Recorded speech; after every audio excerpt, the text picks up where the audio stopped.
The idea basically is on this, and again, you know, you shoot somebody or somebody gets shot in the context of committing a robbery, that bullet would actually link them, obviously, to the crime.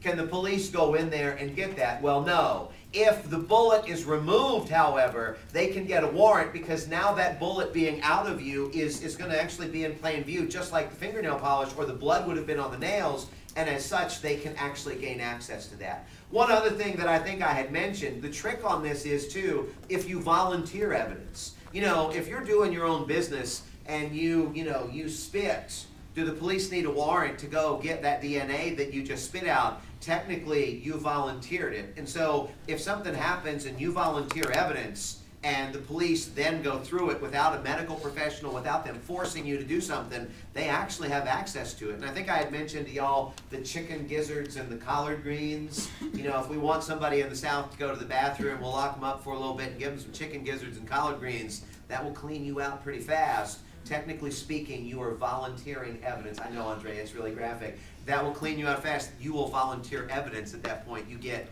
what I'm saying. Let me look at the articles really quick because I know we've got a few more terms to go. But you'll notice in chapter 2, there's a lot. And I've said to y'all this point, and this is kind of a big deal. You'll notice in here in chapter 2, some of these articles we spent a decent amount of time on, and some of these were quickies. Let's deal with these quickies first. Immigration tie. What is the rule if the Supreme Court ties? Who wins? The lower ruling court. The next lowest. The highest. You're right. The highest lower court ruling is now the statement of law.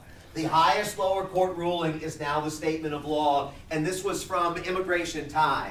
You will notice down here, there was the Constitutional Convention article, and this was dealing with Maryland, if you remember, how they wanted to call a constitutional convention, and they wanted to deal, what was the amendment? Do you remember what the amendment was that they wanted?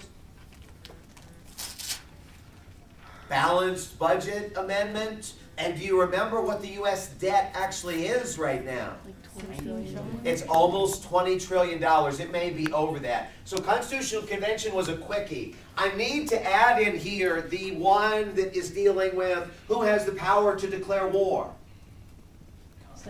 Congress. Congress has the power to declare war. And do you remember the other article? I believe it was called Assault on Separation of Powers. Do you remember the rule that they gave in that Separation of Powers article?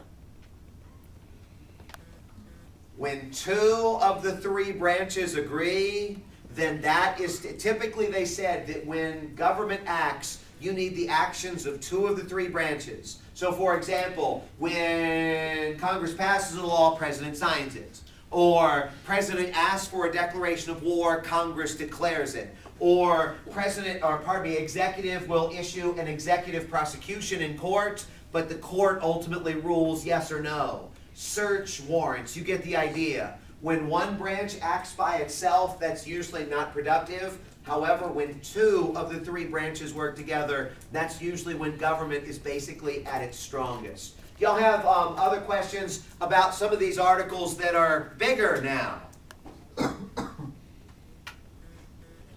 Sugar Daddy? No? Which one was the social media one? The rapper. About the what?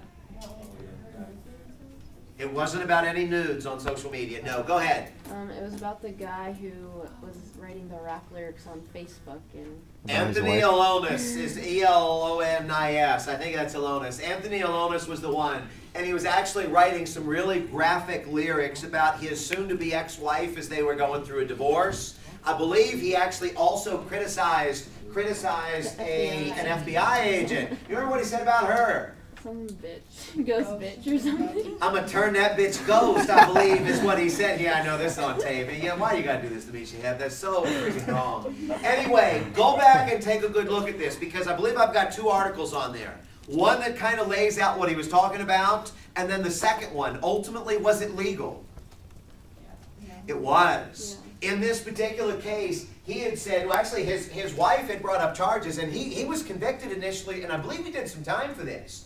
And his wife had said, listen, this is really graphic, this is threatening, I'm fearing for my safety. Of course, the FBI agent didn't take too kindly to